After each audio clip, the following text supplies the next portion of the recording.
What's happening, everybody? Welcome to a brand new episode of Crossed Up. It is a Monday morning here, second week of October. Phillies Game 1. What a win. And Anthony, I know you go back to last postseason, so many memorable moments, so many big-time performances. And I guess I shouldn't have been surprised by what I saw on Saturday night, but I was a little surprised. And what a game. It was a total team effort.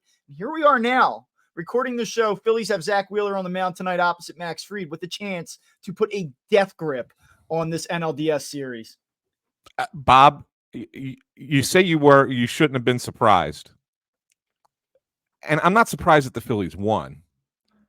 I'm just surprised about how they went about it. because there is no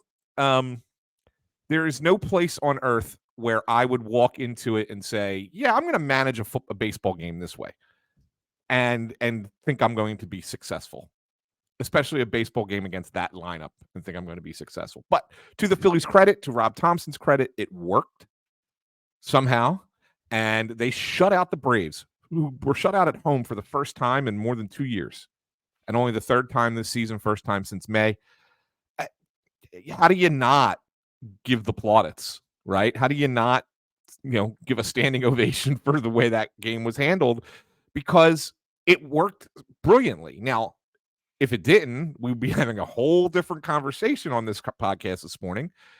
But in reality, you have to say, speak positively about something, even if you don't think it was the right thing to do, and it worked. So positive, I speak positively today about what happened, even though I'm still shaking my head about it a little bit. Well, so when they take out Ranger Suarez the other night, I knew how you felt about it without even talking to you. I knew you didn't like it. It's terrible in my mind. And I said to myself, man, like, I don't love this. And so I sent you the text message and you're like, yeah, I hear you. But I tweeted a really spineless take, which was like, I get it, but I don't love it. And obviously it worked out. I mean, Jeff Hoffman comes in and puts out a fire in that fourth inning there. The only thing I'll say now, looking back at it, and obviously we have the luxury of knowing that it worked, and it worked brilliantly, in fact. So it's not like I'm going to sit here and become overly critical of it, but you kind of do wonder if going through that order a second time, going through the meat and the heart of that order a second time, like, one thing you can say about this Braves offense is that things can escalate quickly. So right, while the contact was weak and while he was rolling and throwing the ball well, the Phillies didn't need his length in that game. This wasn't the middle of August with a beat up bullpen. I mean, these guys were fresh. They knew they had the benefit of having the down day on Sunday. Like, why not go all in? And, listen, we could sit here and relitigate every single maneuver. And they were, I don't know, were they fortunate that all, 6 guys performed at that level? I mean, it's hard to get everyone to click in succession like that. But, I mean, it worked. And, hopefully tonight they're not doing the same thing. Hopefully tonight's the one where you hand the ball to Zach Wheeler and he just goes 7 innings and it's a little bit more conventional. Yeah, I agree. And again, I don't want to criticize, Bob. I really don't, because it worked and they're up 1-0 and people are coming to the podcast expecting, excitement and hear us talk about how they're, they got a leg up in the series against the Braves. And, we've been talking about it. We talked about it last week. I changed my pick after I saw the way that things went against the Marlins, and talking to some people and listening to what's going on around baseball and what's going on with the Braves. And I changed my pick to the Phillies. And, so there definitely needs to be positivity.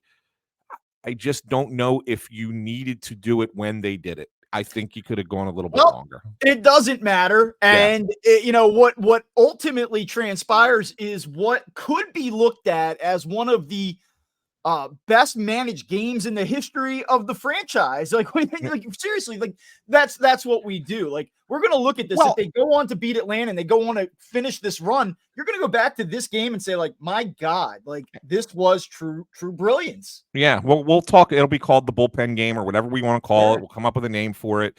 But I do have 2 questions about it, Bob. And this is looking forward. This is not looking back. So I want to look forward now.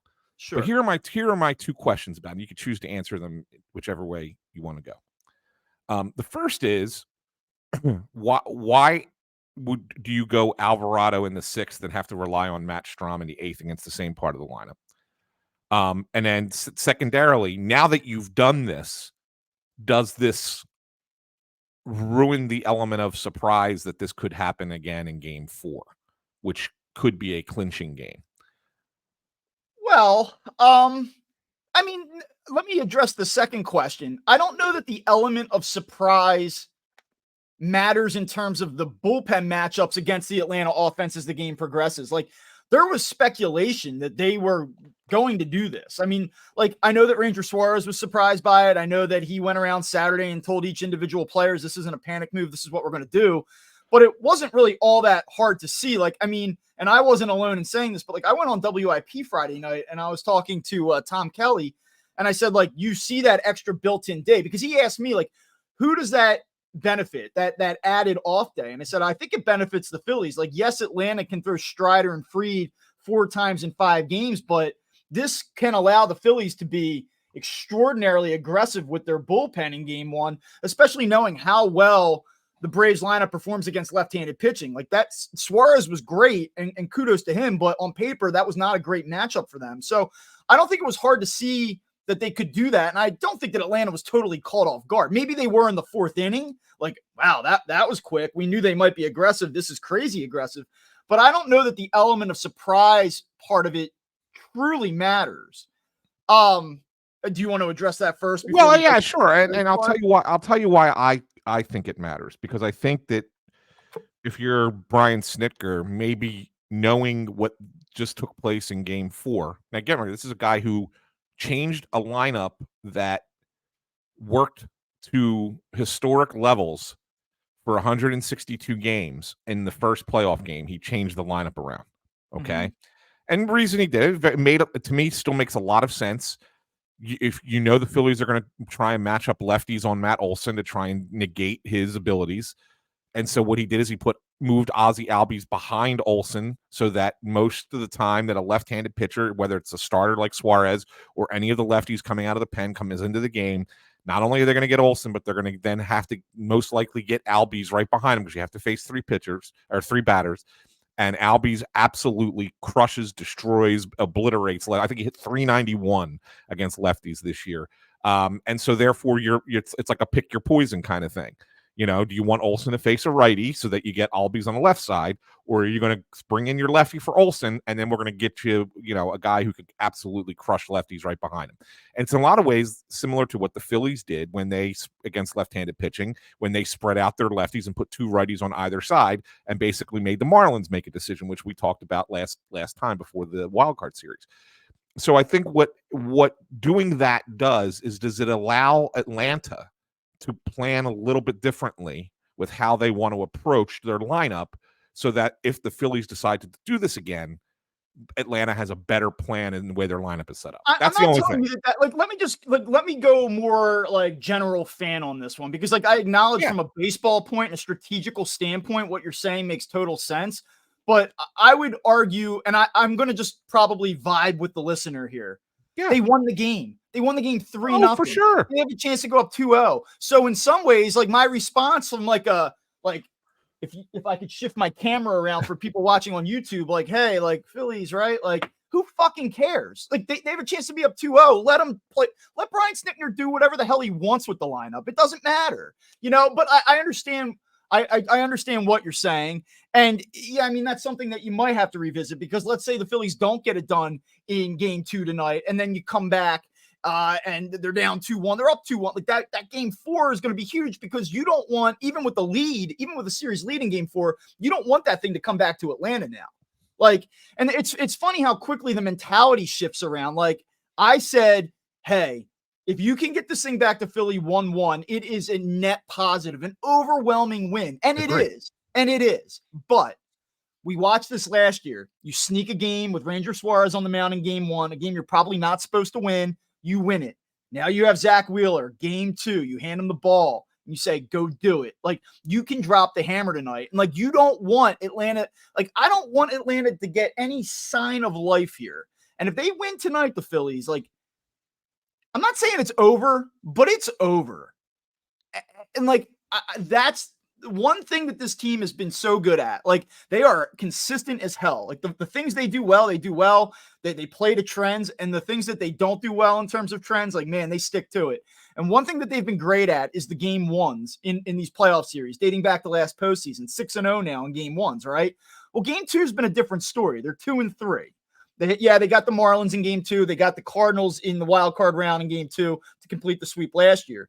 But game two has been an issue for these guys, relatively speaking. Don't make it harder than it needs to be tonight. I'm gonna now play devil's advocate to my own concern. I think that the Phillies have another plan if it goes to game 4. That is not the same as what they did in game 1. Okay. And I think that's when Christopher Sanchez could come into play in this series if it goes to game 4.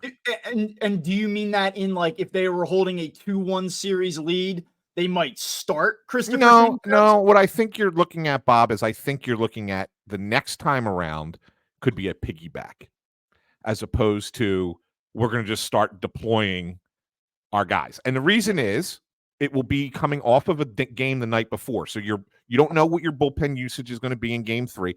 Granted, if Nola goes out and pitches a gem, it could change yet again. Yeah. But you will not have the luxury of saying, here you go, all 6 guys fresh anyway. Correct. You're not going to have a fresh bullpen, likely. So what I think you're going to get is Ranger starts, and then you're going to see some Christopher Sanchez as a tandem before you get into the bullpen. And I think that will be different than what it was in game 1. And that also changes the dynamic a little bit. So I do think that there are 2 separate plans in play here. And what they did in game 1 was their way of stealing game 1. And that if it comes to game 4, regardless if you're up 2-1, down 2-1, that it's not going to be the same. So what were the big takeaways? We have one other thing to address there. Oh, I forgot. There was Alvarado. I know we talked so long about that. Alvarado Strom. What is your thought on that? Well, yeah, and in real time, I did not love that. And frankly, if there was one thing that they really got away with, it was Strom in that 8th inning. Like I just, you felt like watching that they were playing with fire there. And like for that reason, like the one thing I will say about the strategy was that they left themselves vulnerable at the end of that game. They got away with it. Obviously, Turner makes the spectacular play. I don't know what I make of that. The only thing I can say is that if you're holding the lead at that point, maybe you say like, we're going to go through this part of the order. Let's get through it clean and see if we can tack on. And, to me, that's what it was. It was ultra aggressive. I think it's almost like we're so aggressive in this game that we're just going to keep our foot on the gas. We're going to try to buy ourselves some time and see if we can turn 2-0 into 5-0. And so then that way we're not using our best reliever up 5. Like that was the way I looked at it. I don't know if there's any other way to look at it. I guess I just look at it and say, if you're facing guys and you want to put that lefty on Olsen, I get it. And you're facing guys in the 6th inning, they're going to come up again one more time. Sure. Why not have your best guy for when, the end of the game in that spot? That's the only thing. If it was the 7th inning, I'm on board. I'm cool. I just thought it was an inning too early. This is why I felt all along that everything was an inning too early. But that's beside the point. Yeah. But yeah, I hopefully going forward, when they face this situation, that they will have Alvarado for 7th, 8th, or 9th, and not be using him so early in the game and lose that big bullet, because right now he's the best pitcher in the bullpen. So you look at game 1. Obviously, Suarez gives you 3+ really stellar innings. I think probably delivered more than what I had expected. Maybe not in terms of length, but in terms of quality. What else can you say about him? He just continues to be just a huge benefit to this team in the postseason. And it's really weird. You just didn't know what to expect from him necessarily coming into the series, because if we're being honest, like his regular season was pretty pedestrian. He had stretches where he put it together, but overall you weren't like, man, this is a killer number 3 starter that just every time you hand him the ball, you feel like you have a sizable advantage. For him to go out and give you those innings and kind of eat away at what Spencer Strider did. Because, I mean, really what you were looking for early in the game was to just match punch for punch with Spencer Strider, because you felt like you would have the advantage as the game wore on if things were at least tied. So to come out of that ahead was a huge lift. And I mean, we all know what the bullpen did. Hoffman comes in, makes a bunch of really good pitches. And they were stellar. So, I mean, like, you feel really good about the bullpen. They got to be pitching with a lot of confidence right now. Feel good about what Suarez did. Like, offensively, though, what was your takeaway of that? Because it was funny. John Clark tweeted something out like, isn't it amazing how, like, Spencer Strider dominates the Phillies during the regular season, but during the postseason, they light him up. I'm like, we did not watch the same game. I mean, Spencer Strider destroyed the Phillies the other night. Like, they had to get the pitching performance that they got in order to survive that start from Spencer Strider. He was awesome. Yeah, no, correct. I mean, really, Phillies only had a couple good hits off him. You know, the Harper home run, and then obviously the RBI single by Stott. But other than that, I think that the guy that, and everything you said is accurate, but I think that the guy that kind of gets lost in here that I think deserves some credit is Real Muto. And the reason I say that is, and this is where, and I wrote the story about how important it was that the most important decision was not telling Ranger Suarez that this was the plan. But Real Muto then, when he's calling the game, calls it differently for Suarez because he's not looking to set up batters for the second time through the order or third time through the order, like with the pitch selection. Instead, he's pitching Suarez like he's only going through that order one time. Right. Pretty much. Yeah. And that was kind of how they were attacking it, especially early.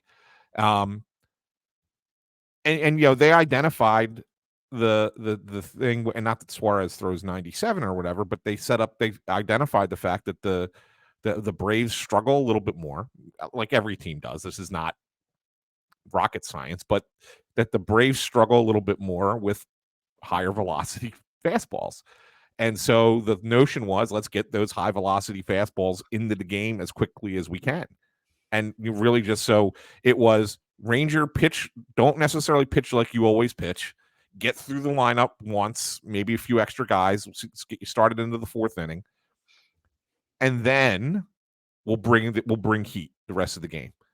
And that was the plan. And that's why I think that's why it worked, because I'm not certain that Atlanta was expecting that. I really don't. You said they weren't, maybe they shouldn't have been surprised by it.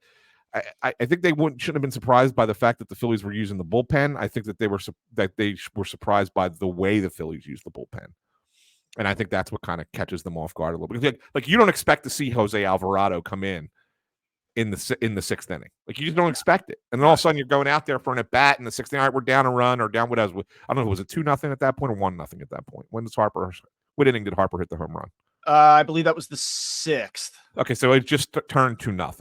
Yeah. So it's just turned 2-0. So you're like, okay, well, we got to get a couple runs back, and then all of a sudden you see their best reliever coming out of the bullpen. Like, well, whoa, wait a second, we weren't expecting this. Like, I kind of like it takes you a minute to adjust to that, Bob.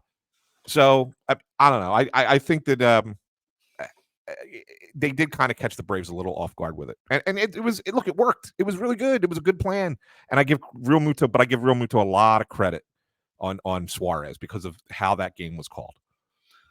So I'm kind of like dialed in here, and I think it's because we're recording this on Monday, more than a day after the completion of game one. It's not that instant reaction. Let's celebrate and take it all in. I'm like, okay, game two. Yeah. And I guess what I'm trying to figure out is what am I missing here? Because ahead of the series, ahead of game one, the Phillies, and we talked about this on Friday's show, if you looked at the odds, they were like plus 145 to win the series. It's about a 40% implied probability. And then after the game one win, it has shifted to Phillies minus 170 now, which is about like a 63% implied probability. And that feels about right in general to me. I'd say that the Phillies have somewhere between a 60 and 65% chance to win the series. That feels about right. But then I look at game two's odds, and they're a pretty big underdog tonight. And again, like, not a betting show, not trying to turn this into a betting podcast, but I feel like that's borderline disrespectful in a way. Not just because of what the Phillies are and how dangerous they can be, but we've also seen around baseball, like there hasn't been a lot of take a punch, throw a punch this postseason. Like, yeah, the Twins did it last night. They answered in game 2 against the Astros, but everything else has just been win game 1, win game 2. And I look at this matchup specifically and I go, I know the Braves were the favorite. They were the favorite to win the World Series coming into the playoffs. One game, I guess, really in essence shouldn't alter that reality. But Zach Wheeler has great numbers against this Braves lineup. He has great postseason numbers. And Fried's faced the Phillies once this season. He pitched against the Phillies back at Citizens Bank Park last month. 5 innings, 1 run. He's really good. He's one of the game's best pitchers, all that stuff. But the Phillies have great numbers against Max Fried. Like, to me, they have the advantage tonight. They have the momentum. I think that the day off in a way can potentially further disrupt the Atlanta offense. Like, I wouldn't be surprised if the Braves win. Like, I picked the Braves to win the series, and I guess I'm not even changing that prediction in general. But tonight I'm looking at this going like, what am I missing here? Because to me, this shapes up in a very good way for the Phillies.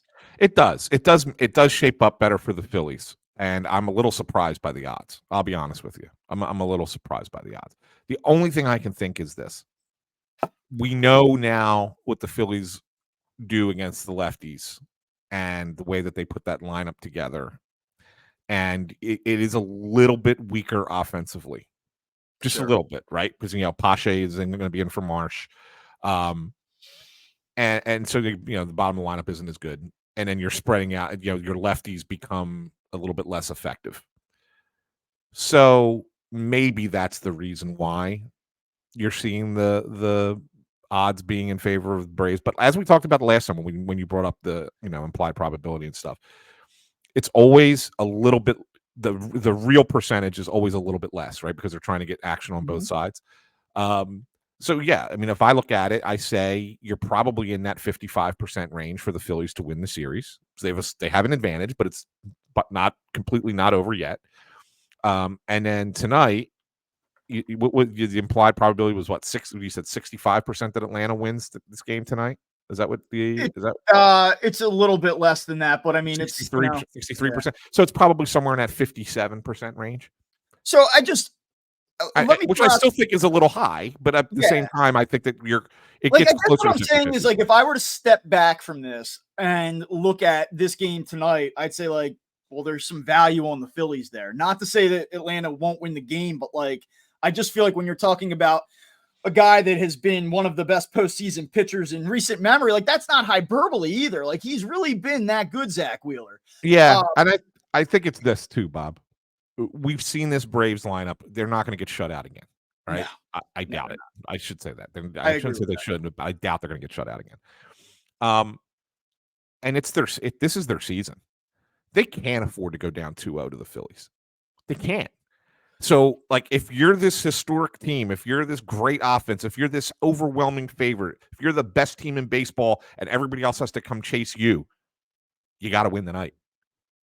If you don't, it's pretty much over, like you said. And so I think that that's probably the mindset of why the line is what it is, because it just you can't deny what the Braves are offensively and then just automatically say after one game getting shut out. Oh, I agree with that. I mean, you know what I'm saying? I mean, I think that's why the odds are what they are. But, and I wrote this morning, we keep talking about the Braves' historically good offense. I mean, how many times, how sometimes, like in sports, like we just start to repeat the same phrases and the same verbiage again and again. Historically good. Well, let me give you something about Zach Wheeler that's historically good. Lowest postseason whip in MLB history of any pitcher to throw at least 40 innings in the playoffs. You know who number 1 is? Zach Wheeler. I mean, and here's who is on this list.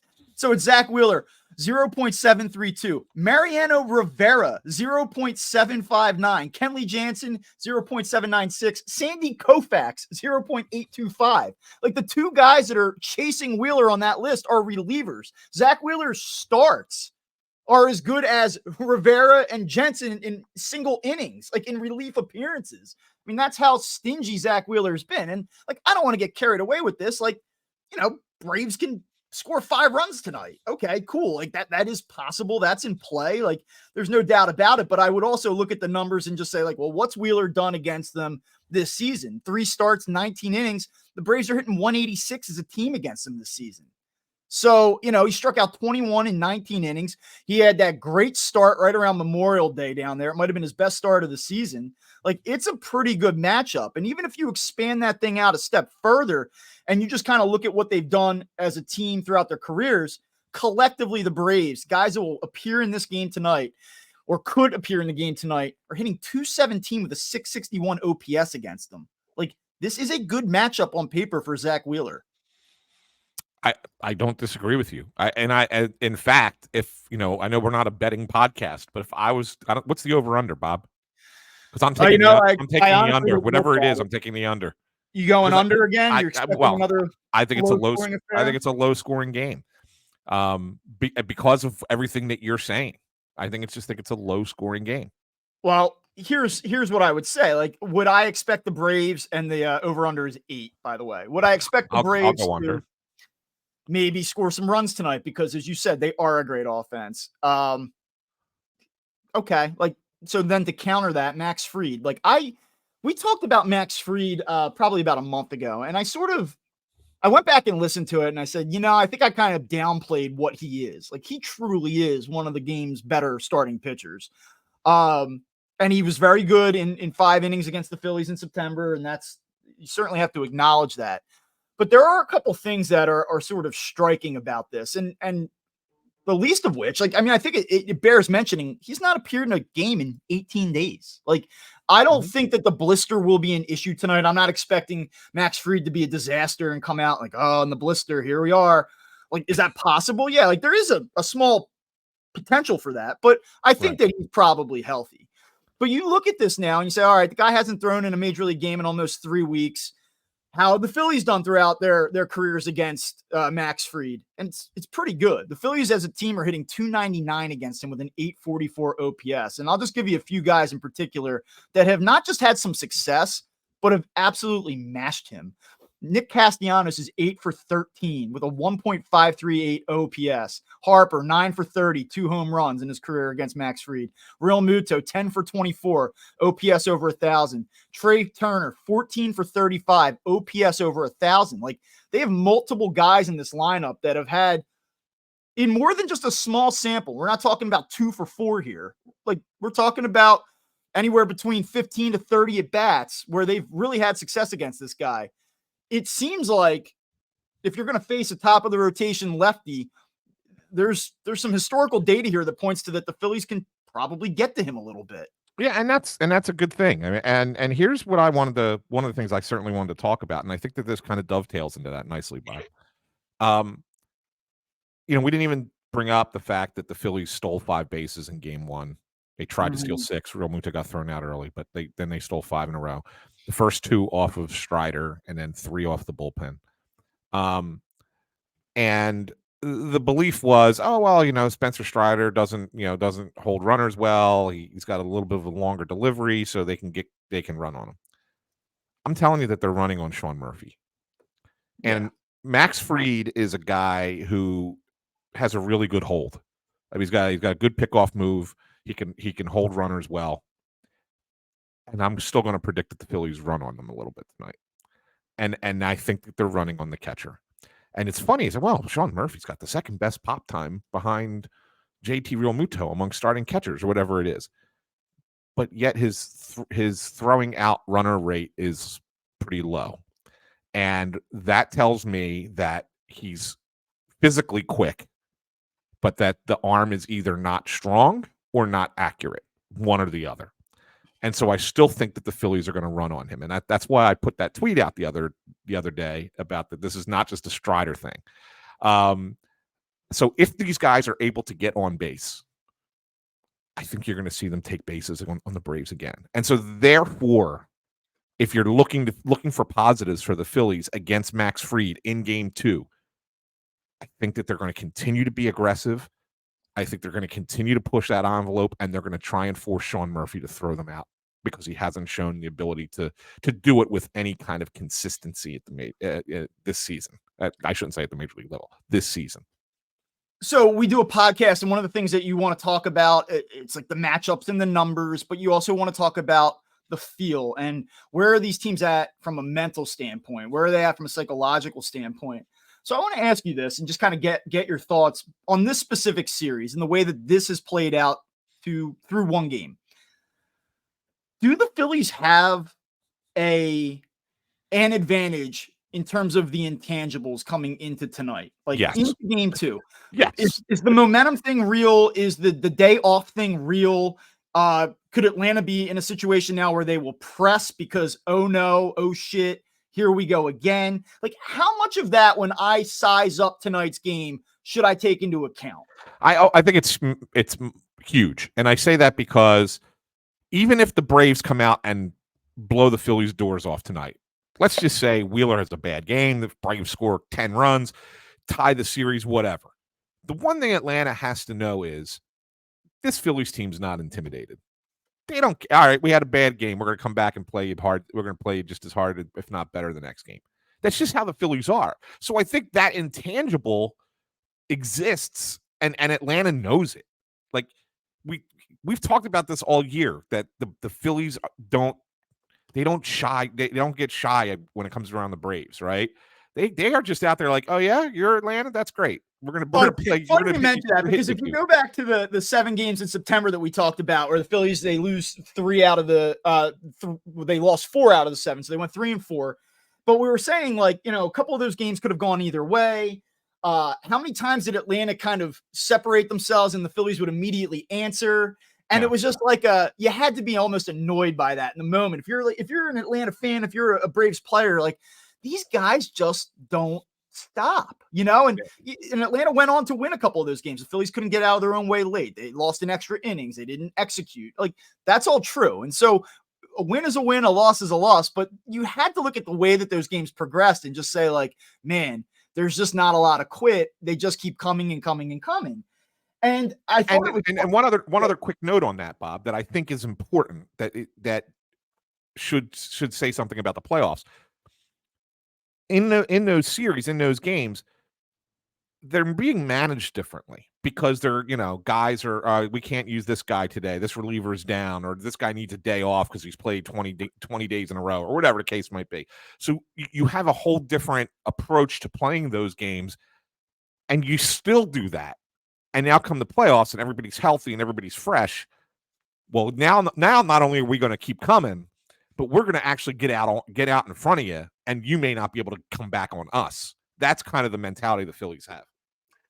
The inning was frustrating, the first inning on Saturday night, because they waste the opportunity, and then everyone and their mom with a great astute observation, can't waste those scoring opportunities. Like, thank you. It's very insightful. But, like, obviously you really don't want to waste those scoring opportunities. I still, however, loved the way the game started. It's like, okay, here we go. Spencer Strider. We're in Atlanta now. It's the playoffs. Schwarber, it's a freaking 105-mile-an-hour rocket out to right center field. And you go, like, man, like, it's just an immediate message of, like, here we come, and I know Strider gets the momentum and gets out of the inning, and that's all fine and well. And it really had no impact on the game whatsoever, but just the immediate punch being thrown by the Phillies in that spot was great. And that's what I want to see tonight. I don't want to state the obvious, but when I think about the different ways that this game plays out, I don't love the idea of it being in the 6th or 7th inning and the Braves up, or a tie game. Like, I feel like that the Phillies tonight have to try to separate themselves early. Like, if you can get up 3-1, 4-2 through 5 innings, like, that's where I feel like that's how the Phillies win this game tonight. Like, and I have this weird feeling like that's what's going to happen. Like, I actually think they're going to get to Fried tonight. I would not be surprised if Atlanta scores. Like, I'm not betting against Zach Wheeler. I'm not saying he's going to have a bad game, but, like, you were talking about the under. I just have a feeling like tonight might be that weird fireworks type game. I don't know if it goes that far. I don't think that you're wrong. I'm not talking 10-9, but, like, I could see 6-4, 7-5. Like, and I was having this conversation with Anthony yesterday, and he kind of agrees with you a little bit, at least on the Phillies offensive side.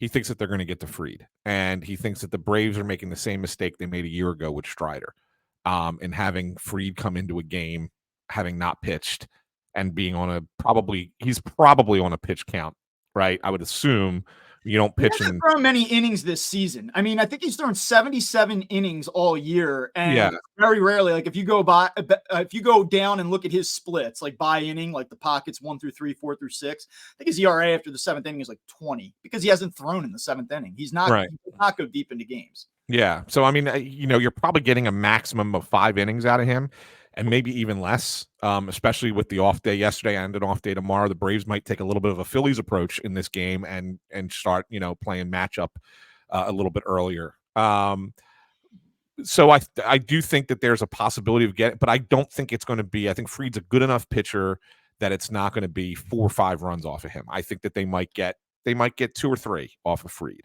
And I think that the Braves are going to get a couple. And then I think maybe you get one more. Like I was thinking all along that this is a 4-2, 4-3 final score is what my gut instinct tells me as far as the final score of the game. So I don't think it's going to be pitcher's duel, but I also don't think it's going to be, a high scoring affair either. I think it's going to be one of those middle. I can also acknowledge that when you talk about a football game, it's once a week. You try to talk about how the matchups work. Baseball, it's so hard to sit here and say, like, let's break it down and get into the essence of one single game, especially when there's so many different variables and so much at stake. It really is hard to dive into it. I mean, just look at this postseason. Just look at what has happened across the league. Did you have the Orioles down 2-0 after 2 games? Did you have them down 9-2 in the 3rd yesterday? Like, I can make an argument that Rodriguez for Baltimore is probably the best remaining starting pitcher left in the American League, and he was horrible yesterday. He was absolutely terrible. Like, there is just so much unpredictability that goes into this. Yeah, and I'm not going to respond to that because we're dangerously close to, for the 3rd consecutive episode, jumping into one last thing. So we're actually almost right there. I know that we both have some commitments here this morning, so we'll hold that thought for one moment.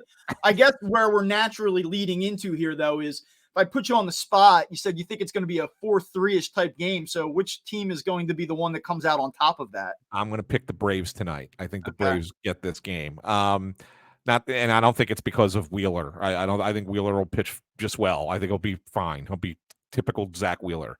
I just have a feeling that this is the game that the Braves recognize as they have to win it or else.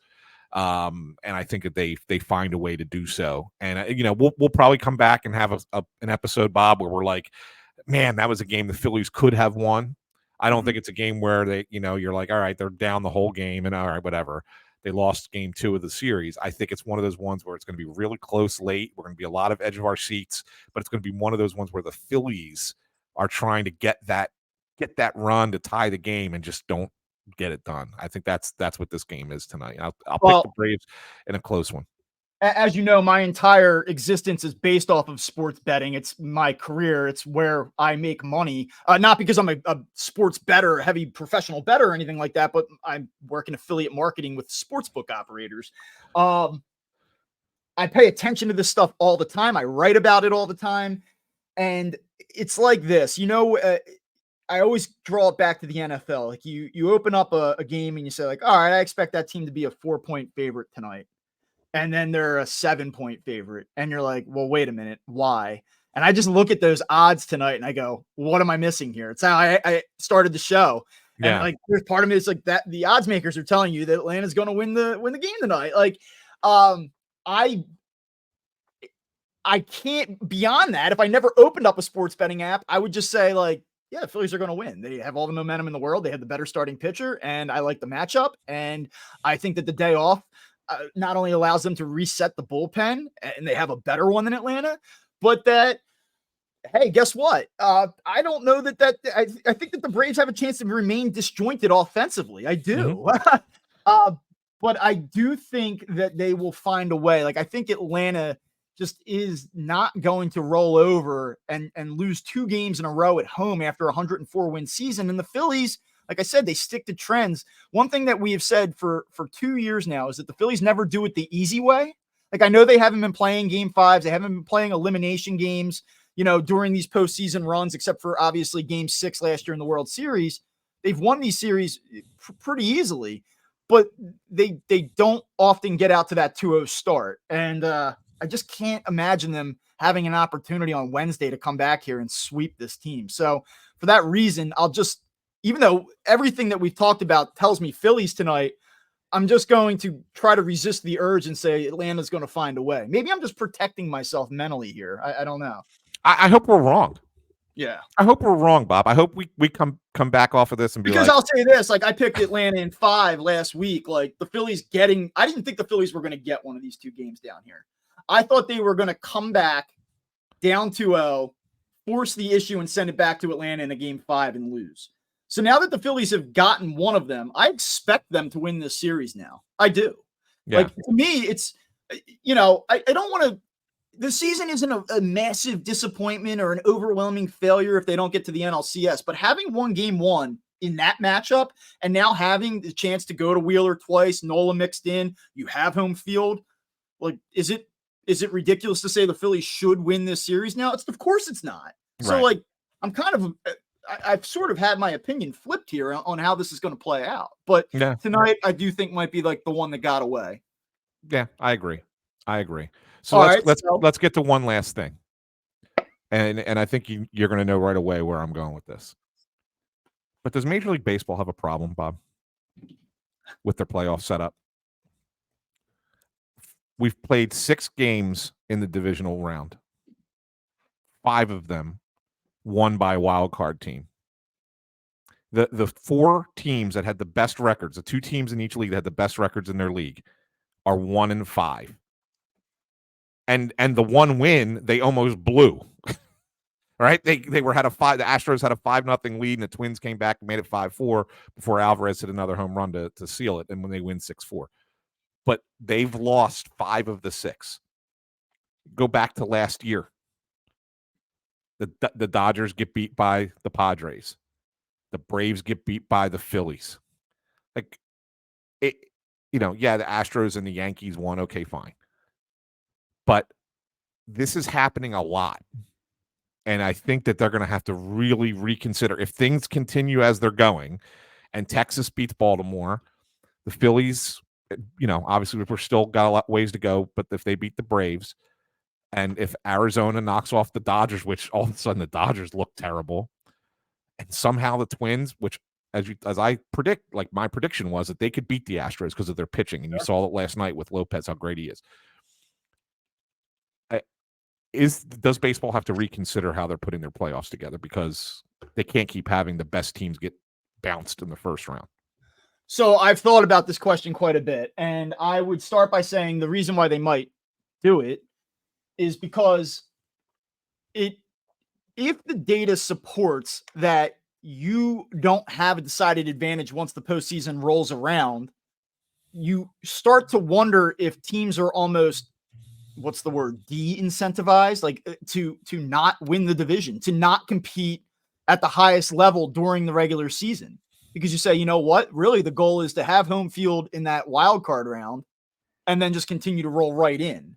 Like, I don't want the 6 days off or whatever it equates to. So I think let me stop you for 1 second there. So when Jerry DiPoto says the Seattle Mariners are targeting 84 wins or 85 wins, whatever percentage it was, per season, because they feel like that's, you get there, you can make the playoffs. Is that kind of what is he saying that because of the way that the playoff system is set up?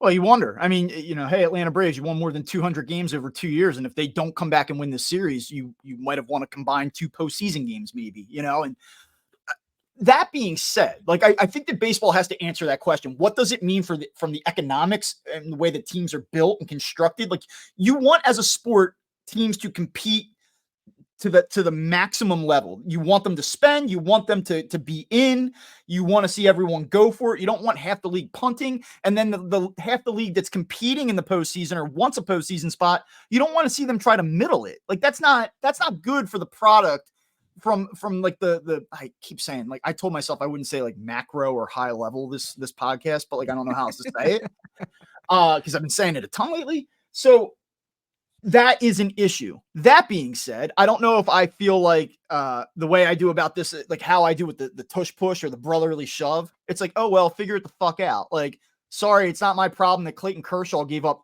8 runs in the first inning on Saturday night. It's not my problem that the Atlanta Braves couldn't find a way to score against Ranger Suarez. You're at home. You get to throw your top 2 guys 4 times in a 5-game series. Cry about it. You know, like there is part of me that feels like that. So I don't know if baseball has a problem yet. I also don't know if it's fair to say like that in 2 years, if it's a 2-year sample size, if that's enough evidence to say, yeah, you can't do this anymore. But I do think that these teams are going to cry to a point that it might enact a change. Yeah, and I think that the easiest change, Bob, to at least give it a little bit more time, like you said, 2 years might not be a good enough sample size. But I think that the easiest change for baseball is to make the division series a 7-game series. At least let the better teams have a series where, okay, that game 1 they can knock the rust off. Even if they lose it, it's not like the next game it becomes do or die for them. It really gives them like, okay, we shouldn't have lost game 1 to that team, but all right, they still have to beat us 3 more times in the next 6, right? So I think that's the easy solution is you make the NLDS a 7-game series instead of a 5-game series.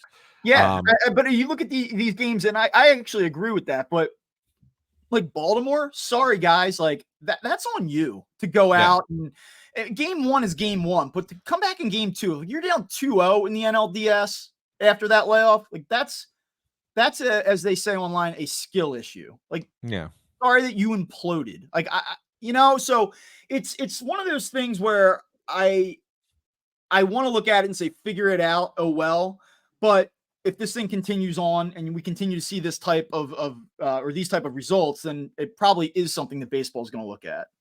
Yeah, I think so too. And I don't think it's going to be, I don't think that the crying will be, oh, they should reseed. And, because you're going to hear a lot of that from Atlanta. Like, oh, we shouldn't have played the Phillies. We should have played the Diamondbacks, and the Phillies should have had to play the Dodgers. The reseeding thing is whatever. I mean, I don't think it's that there's that huge of a difference, right? When it really comes down to it. So you really shouldn't be bitching about that. But I do think that there's got to be a way to, 5 days off, man. And then another one. Tough. That's extraordinarily tough with another one built in. But like, I will go back and say, like, the Phillies had to risk it last week. The Phillies had to risk the possibility of not even getting to this round. Like, everyone wants to just overlook the fact that like a team won those games to get to this spot. Like, there is an inherent advantage in just automatically advancing. Well, but I think what it's not necessarily overlooking that. I think what it is this, Bob. If you're the top team, if you're Atlanta or you're LA or whoever, it doesn't matter who that team is that's going to come in and play against you. Whether it would have been the Phillies or the Marlins, whether it's the Diamondbacks or Milwaukee, whatever. It's the fact that the team, whoever it is that comes in, has been playing games that matter down the stretch and continue to play games that matter while we've been sitting around doing nothing after playing 162 games in 180 days. Yeah. Well, and that's the change. We talked about it this season, though, where we're saying like, hey, cool, the Braves have not played a meaningful game in 3 months. Like, they've been so good. It's such a credit to how great they've been that they have not had to sweat the outcome of a game. They haven't had to look at the scoreboard. They haven't had to look at the out-of-town scoreboard. They haven't had to worry about a loss having an impact on their standing. Like, I think that actually for the Braves, like this specific issue, I think your point and the issue from a general perspective is correct. But I actually think that this Brave situation is different in that they have not had to really compete in terms of like, we've got to win, play with urgency for months. And I also think that the Phillies matchup is unique to Atlanta in that this is like the team you didn't want to face. And I think it's the Phillies Braves result to me is more about that than it is about the layoff, but I do concede that the layoff probably has an impact. And I'm just saying for everybody, not just Atlanta. I don't know if you saw the tweet last night. Somebody, a Braves fan or writer or media guy tweeted out that like, if you look at the Braves hard hit percentage this season, it was the same in game 1 as it's been all year. If you look at the Braves whiff rate in game one, it was the same as it was all year. It was like the contact rates were exactly the same. Like all the swing profile and swing data was exactly what it had been over 162 games. They just didn't get the result. And then it was like a product of bad luck. I think that that's completely dismissive of what actually transpired on Saturday. But it is interesting, right? Like to note, like they swung and missed just like they always do. They hit the ball hard just like they always do. They just didn't elevate it. Like it didn't work out for them. I don't know.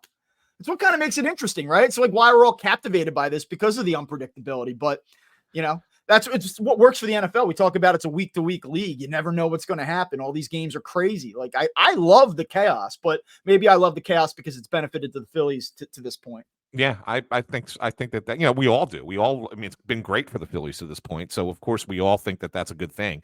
I just think that I think at some point somebody's going to say to baseball, yeah, this has to change.